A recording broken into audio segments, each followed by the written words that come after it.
নেত্রকোনা ৪ মদন মোহনগঞ্জ খালিয়াজুড়ি আসনে বিএনপি মনোনীত প্রার্থী ও সাবেক স্বরাষ্ট্র প্রতিমন্ত্রী লুৎফুজ্জামান বাবর এবং একই আসনে স্বতন্ত্র প্রার্থী হিসেবে তার স্ত্রী তাহমিনা জামান শ্রাবণীর মনোনয়ন বৈধ ঘোষণা করা হয়েছে। শনিবার বিকালে জেলা প্রশাসক ও জেলা রিটার্নিং কর্মকর্তা মোহাম্মদ সাইফুর রহমান মনোনয়ন যাচাই বাছাই শেষে চূড়ান্তভাবে বৈধ প্রার্থীদের তালিকা প্রকাশ করেন। এর আগে ২০১৮ সালের জাতীয় সংসদ নির্বাচনে অংশ নিয়ে তাহমিনা জামান শ্রাবণী উল্লেখযোগ্য সংখ্যক ভোট অর্জন করেছিলেন। নেত্রকোনা ৪ আসনে এবার মোট ৩ জন নারী প্রার্থী মনোনয়ন দাখিল করেন।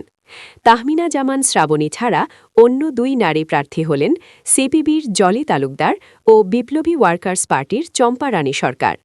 যাচাই বাছাইয়ে সিপিবির প্রার্থী জলি তালুকদারের মনোনয়ন সাময়িক স্থগিত করা হয়েছে এবং বিপ্লবী ওয়ার্কার্স পার্টির চম্পা রানী সরকারের মনোনয়ন বাতিল করা হয়েছে। এছাড়া এই আসনে ময়মনসিংহ মহানগর জামায়াতে ইসলামের সাংগঠনিক সম্পাদক মোহাম্মদ আল হেলাল তালুকদার এবং ইসলামী আন্দোলন বাংলাদেশের প্রার্থী হাফিজ মাওলানা মুখলিসুর রহমানের মনোনয়ন বৈধ ঘোষণা করা হয়েছে। আসনটিতে মোট ভোটার ২,৯০,১১৭ জন। তাদের মধ্যে পুরুষ ১,৪৭,৮৯৮ জন, নারী ভোটার ১,৪২,২১৭ জন, হিজড়া ভোটার রয়েছেন ২ জন।